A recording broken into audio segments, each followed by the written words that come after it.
Hey, we'll start this one. Oh, I'll read for you. It was in Toulon that my reputation began. Napoleon Bonaparte. In the summer of 1793, the French Revolution was entering its fourth year, and France was on the verge of anarchy.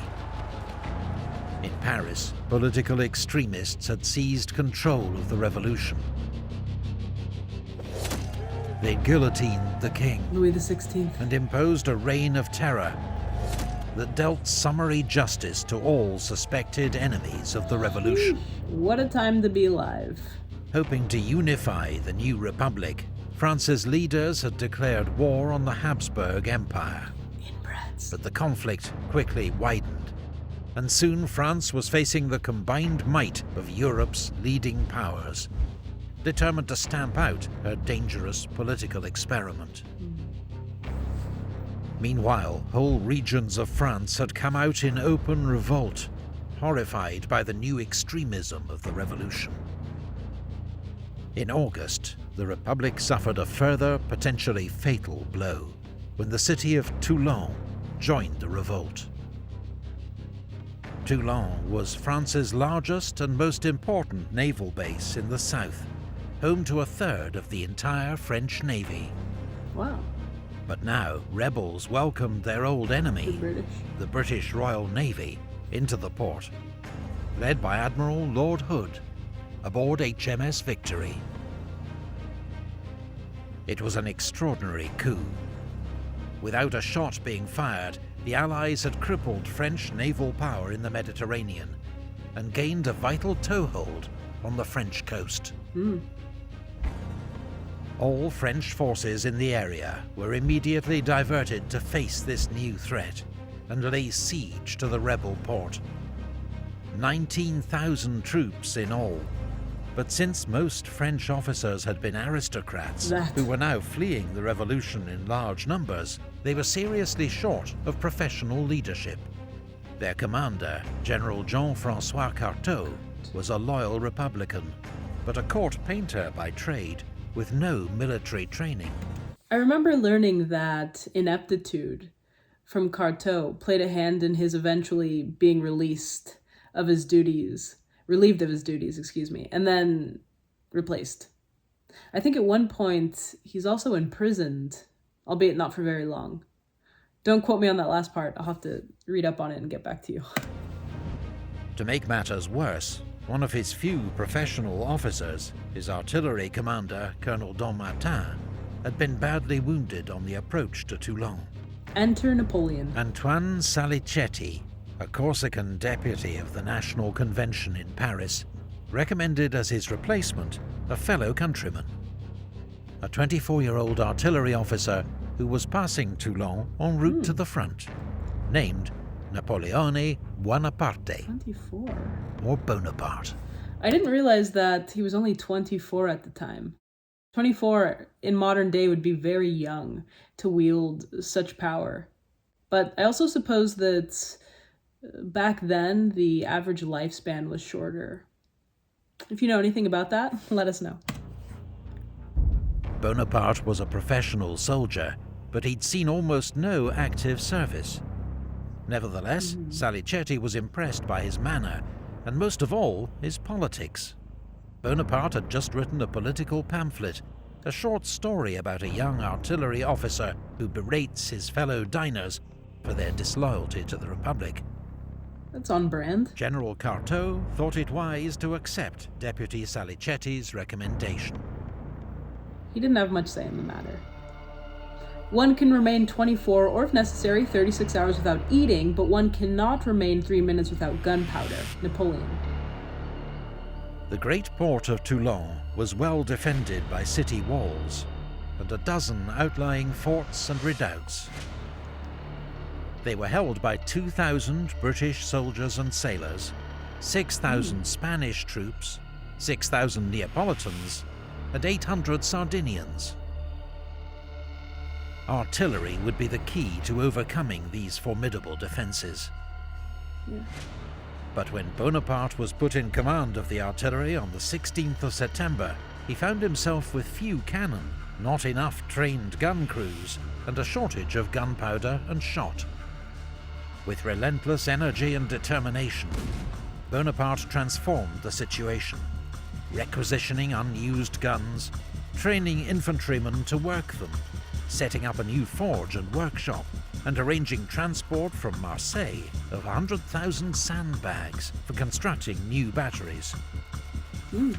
Through hard work, he was ultimately able to build his force up to 64 officers and 1,500 men, manning 100 cannon, howitzers, and mortars.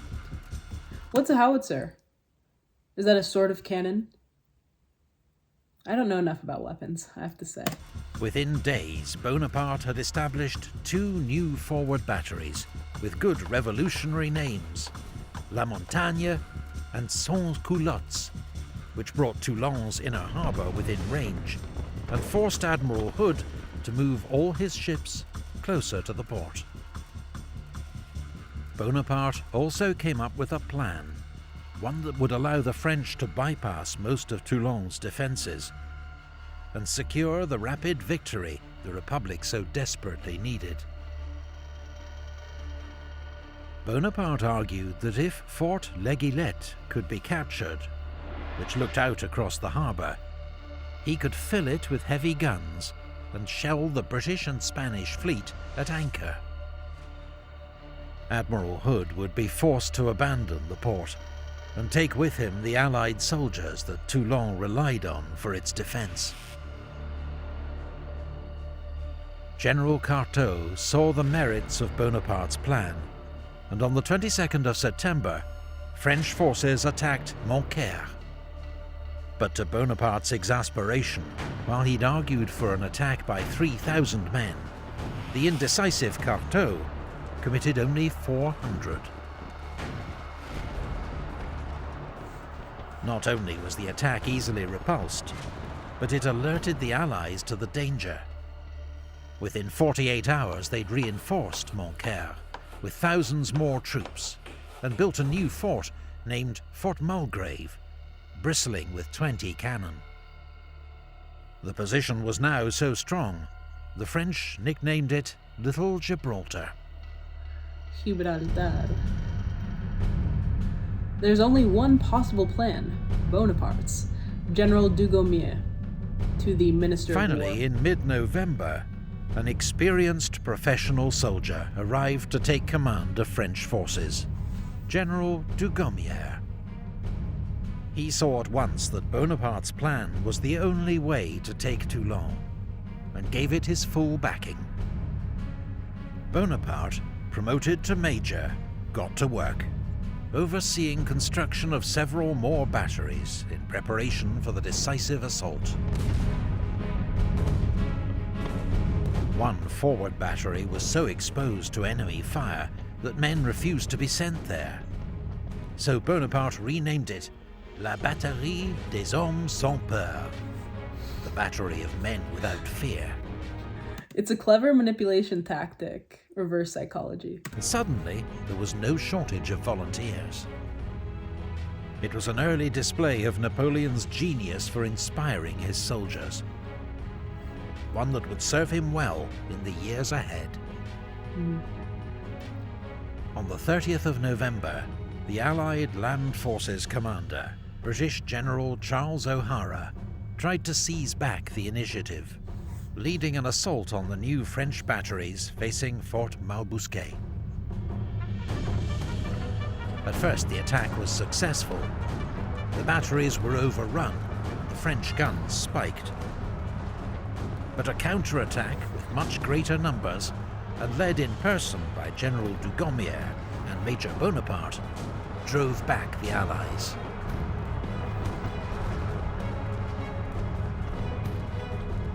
General O'Hara himself was shot through the hand and captured.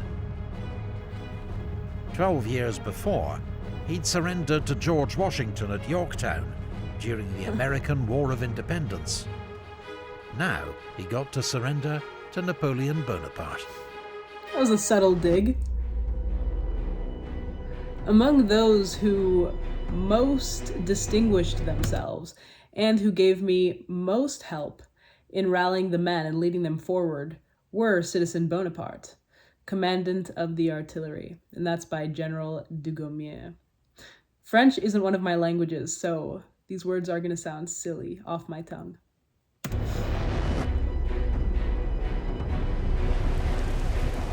In the early hours of the 18th of December, in howling wind and driving rain, the French launched a major assault on Fort Mulgrave.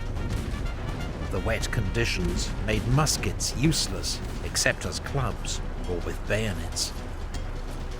Bonaparte led the second wave in person. Amid fierce hand-to-hand fighting, his horse was killed under him, and he was bayoneted in the thigh by a British sergeant, a wound that came within inches of ending his life and radically changing the course of history. Yes. Could you imagine if Napoleon died in 1793? Not only the impacts that would have on France, but geopolitical impacts as well. At this point, I can't get through a video without some type of butterfly effect-esque existential commentary. I can't help it. Can't help myself. But if you're interested, there's actually a wiki called Alternate History, if you're into speculative fiction. And they have a section called No Napoleon. It gets into how things would be different if Napoleon had died. If you're feeling nerdy, it's great.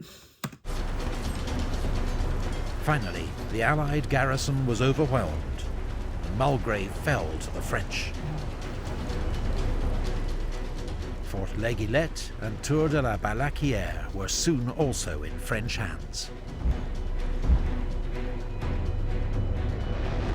By the following afternoon, the French had 10 heavy guns in L'Aiguillette, placing the Allied ships within range.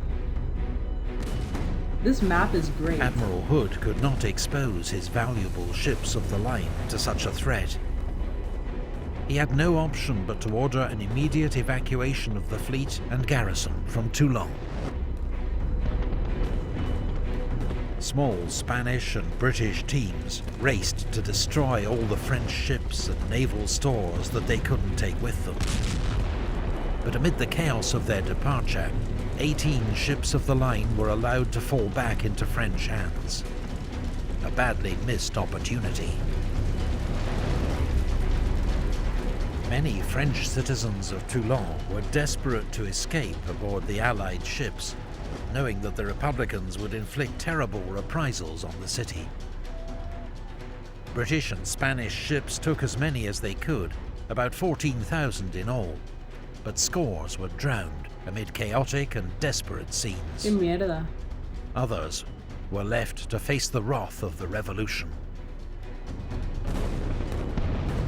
Republican troops entered the city the next morning, and executions and firing squads began almost immediately. For the next 2 weeks, about 200 were executed every day. Wow. Allied propaganda later blamed Bonaparte for the atrocities, but there's no evidence he was directly involved. My predictions were exactly fulfilled. Such is the history of this event, which so greatly astonished Europe and has never been well understood. Napoleon. France's young republic was now fighting back on all fronts. And with the fall of Toulon, the Allies had lost a golden opportunity, a chance to stir up further revolt, deal a lasting blow to French naval power, perhaps even overturn the revolution. Maybe. But instead, the French Republic had weathered one of its greatest storms. In no small part, thanks to the remarkable judgment, energy and courage of one 24-year-old artillery officer, now promoted Brigadier General in recognition of his extraordinary service at Toulon. Napoleon Bonaparte had taken his first step on the path to greatness. And for Europe, 21 years of almost constant war awaited. Ooh, the foreshadowing there. That's cold. Wow, I learned a lot from that video. So this was actually part 1 from a series on the Epic History TV channel on the Napoleonic Wars. So if you're interested in that, I will link it down below so you can go through the other videos. Let me know if you liked it. We could watch more on the channel in the future. And I'll try to resist the urge not to just skip to the Battle of Waterloo. This one is a lot more detailed than we see presented on the oversimplified channel. The maps are more detailed, less jokes, a lot more serious of a tone, and rightfully so. This is probably something I'd watch on my spare time, alone. Personally, I think learning history as much as possible is important, but I'm interested in Napoleon specifically for a myriad of reasons. A lot having to do with, although he didn't come from nothing, his family is arguably, or was arguably, bottom-tier nobility. He's no Alexander, son of Philip. His fame and infamy comes from mostly his own merits, his own strategies, ambition, and mostly leadership. And Alexander as well.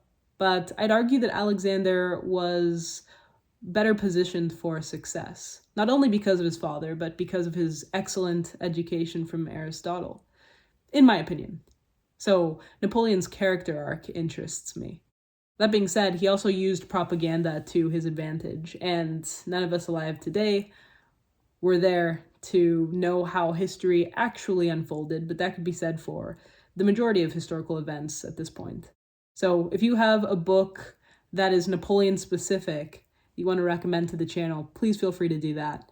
And I'll recommend the same book I did in one of the last history videos. I'm still reading this. It's called 33 Strategies of War by author Robert Greene. And Napoleon's mentioned in quite a few chapters, going over his strategies, both offensive and defensive, and then relating that back to psychology, sociology, interpersonal relationships, business, sometimes even romantic relationships. I think as far as 2022 goes, that's one of the most interesting books that I've read. Well, that I'm reading. I have 2 chapters left. Anyway, I'll also link some history resources down below if you're interested in learning more, and leave your thoughts on any of this. That's all I've got to say. So, thanks for watching with me. Catch you next time.